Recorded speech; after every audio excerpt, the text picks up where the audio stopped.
Hello and welcome. You tune into Rush Hour with me, Sheikh Hasina. Well, Bangladesh is facing fierce protests by students. At least 12 people have been killed. The students are protesting quota in government jobs. Remember, Hasina's government had scrapped the reservation in 2018, but a court has now reinstated the quotas for families of those who fought in the 1971 Liberation War. Michael Kugelman, who's a senior associate from South Asia Woodrow Wilson Center in DC, is joining us. Hi, welcome to Rush Hour. Thank you for joining us today.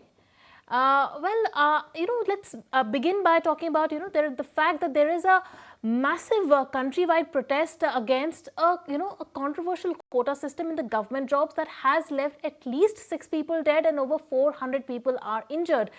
The freedom fighters quota was particularly contentious since many people perceived it as, favoring the loyals of PM Sheikh Hasina's party, the Awami League, which headed the Bangladeshi liberation struggle.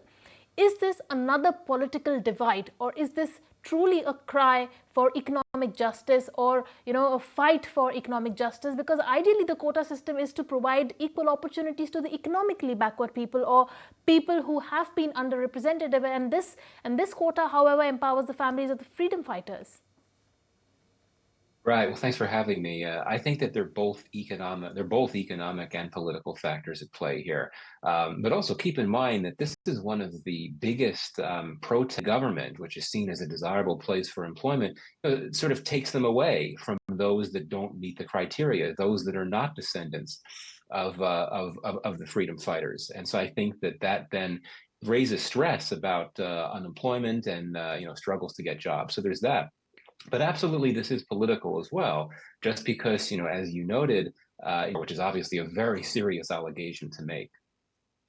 Absolutely, rightly pointed out, Michael. The comments made by Sheikh Hasina is definitely adding fuel to the fire. But, experts have also highlighted that the Bangladesh loses nearly, 65 billion Bangladeshi, taka per day due to the hartals and the blockades that are happening. For a country like Bangladesh that's struggling with its economy, how long can they really afford to have these protests? Well, you're absolutely right. I mean, the economic costs of these sustained protests are significant, especially if we start to see efforts by students to block roads, and we're hearing student protests. What can be the long-term effects of this unrest on Bangladesh's economy that now faces a multifaceted crisis? Right. I mean, you're looking at a country, we hear so much about the growth story and Bangladesh's economic successes, which are true, but we are looking at a country that's experienced surging prices, inflation, and it's, we're seeing significant levels of vulnerability. And I think for a country that already has struggled to bring in the levels of foreign investment. Because so much for joining us, Michael, today. We will let you go on that note. If you like this video, then like, share and subscribe to ET Now.